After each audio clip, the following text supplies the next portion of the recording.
Yo, yo, yo, it's JJ here, and today we got yourself another tutorial for this lovely weekend. Today, I'm going to be going through a ATL Jacob beat. He produced, I'd say, at least 50% of Future's last project, I Never Liked You, which was cold, super cold, and I know that's why you're watching this, because it was a cold album, let's be real. Before we get into this, obviously, like, comment, subscribe, all that down below, show some love, and we gonna get into this. First of all, I got a preset from Omnisphere called Hidden Beauty Bellotones Lift. It's a pretty beautiful piece of sound, if you know what I mean, no pun intended. Anyways, we got ourselves a very basic pattern. Every beat, just place an F sharp every other beat, and then just go back and forth between the D and the C sharp, because you want to keep it kind of dark but also really catchy. That's kind of what ATL does. So this is how the melody sounds like.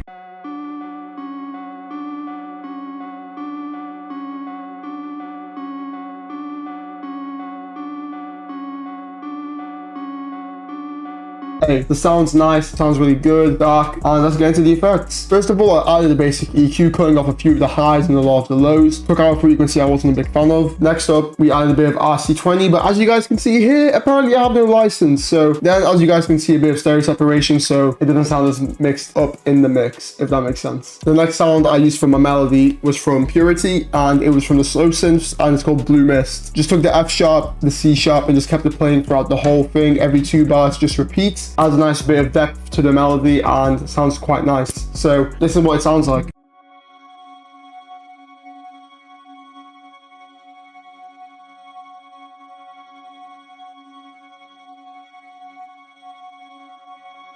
Pretty cold, I know. As for effects, as you guys can see, just got the Great Slowness preset from Portal and kept the wet knob to max. Then after that, I took out a lot of the frequency I wasn't a fan of, and then just cut off a lot of the lows and a few of the highs. And last but not least, stereo separated it quite a lot, and also panned it to the left a bit. Then next up, I got myself a preset from the Mini V3, and it's an Ulterior plugin, really nice, emulates the Moog. It's a preset called 3OSC. And then as well as that, I played a bit with the legato, and then I also messed a bit with the glide, and you'll see what I mean. So when playing the bass line, first of all, there's literally no bass line at all, so I came up with my own. Sounds very nice and dark, as you guys can see. I used some of the semi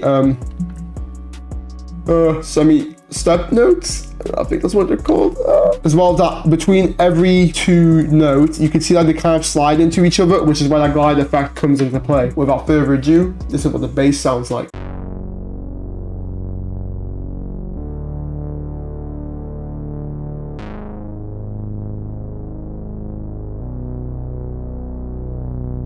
Sounding nice, dark, growly. You'll be able to hear a lot of these extra little bits and sounds when you have headphones on as well, so it always really helps with any tutorial, I'd be honest with. And of course, all of my tutorials if you haven't seen them already. Oh, brother, this guy stinks! As for effects, I literally just cut off a few of the highs from the bass, and that was really it. Next up, I got myself a preset from Serum, and it was part of the Shinzo Serum Bank Volume 1, and it was the lead classic. A very nice sounding lead. I edited the attack a bit, and then I also messed a bit with the Porter and turned on legato to add a nice little glide effect. And as you guys can see, I played on a very simple pattern, but I think it sounds really good for these kind of beats, especially these type of leads. They go really good for Future, Young Thug, Lil Baby, of course. It's a really good sound, so I highly advise trying to find something similar to it, if not that sound. But without further ado, this is what the sounds like.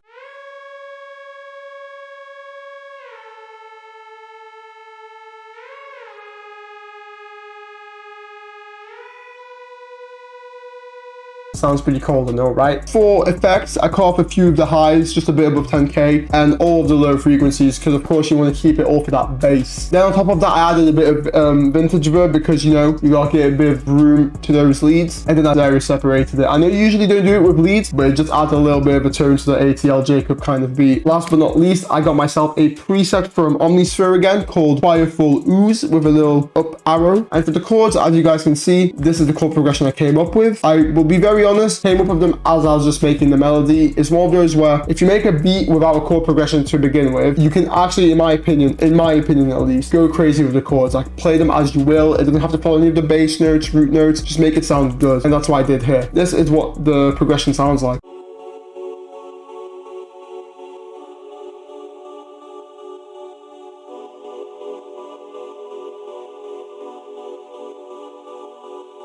As for effects, as you guys can see, I took a gross beat and added a 1 beat gate to give it a little like back and forth effect of volume. I added a parametric EQ, took out a few of the highs, of course all the lows, and a few frequencies I wasn't a fan of. And last but not least, I added just a default supermassive. I thought it sounded good. I messed a bit with the warp, but overall this is the preset I made. Then I panned it a bit to the right, and of course stereo separation, because if you can balance it out, it always elevates the beat a lot, especially with headphones or through some speakers. You'll always hear that difference. Now with all that being said, I'm now going to show you how I play the melody out. As per usual, whenever I have loads of stuff going on with the melody, I don't usually play it all together at once, but in the grand scheme of the beat, it will always sound much better in my opinion. So this is what it sounds like.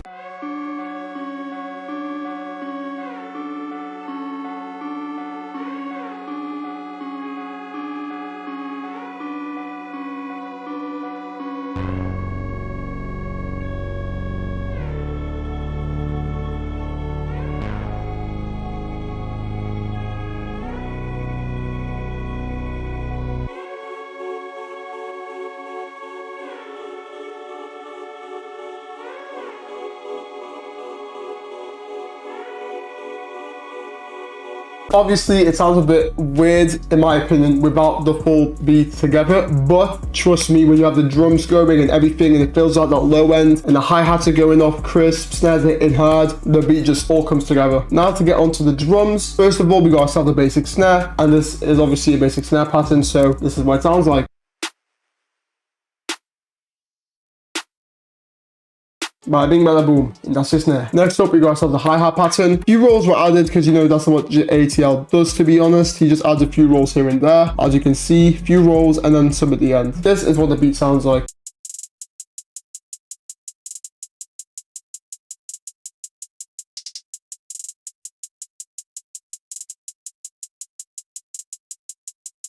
And those are the hi-hats. Of course, nice and crisp. You want the drums to be very, very crisp, punchy, of course. That's how these trap bangers are made. Then for the 808s, I know it looks a bit complicated, but let me go through it. First of all, follow the root notes I made with the bass line. That's instant. I added these little glides here at the lowest velocity, so it adds like a nice little effect. Cuts off for the 808, just does a lot of work. And then a little glide up here to raise that note up to a G sharp. And with all that being said, this is what the 808s sound like.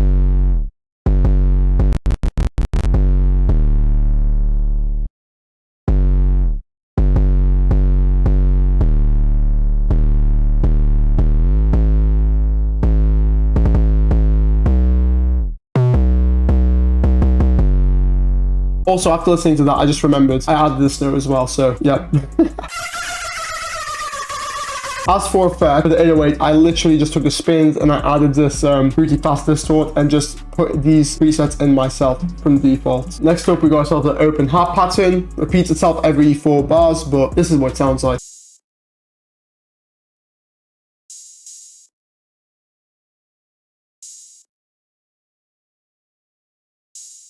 And as you guys can hear, I kind of use it as a crash, but it also makes the drums a bit more punchier in my opinion when they're all layered. Now last but not least, we got ourselves a kick pattern. I know there's a lot of kicks, but the beat is just supposed to make your brain go berserks, like mad crazy. So just follow the 808s, took out a few notes I may have not wanted, but you always gotta max out those velocities. Very key, max those velocities in bold. And with all that being said, this is what my kick sounds like.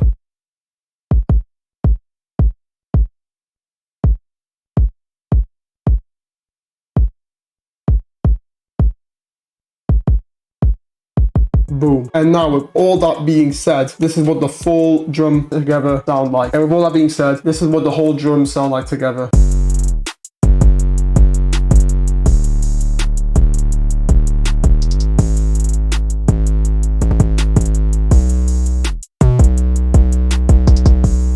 And those are the drums. So you've now officially made it to the end of the video. I hope you've enjoyed it. I hope you've learned some stuff. This is how ATL does his stuff usually. In my opinion, again, I try to replicate it best I can. Don't get nuts in the comments. Thanks for watching and enjoy the rest of your weekend. Peace.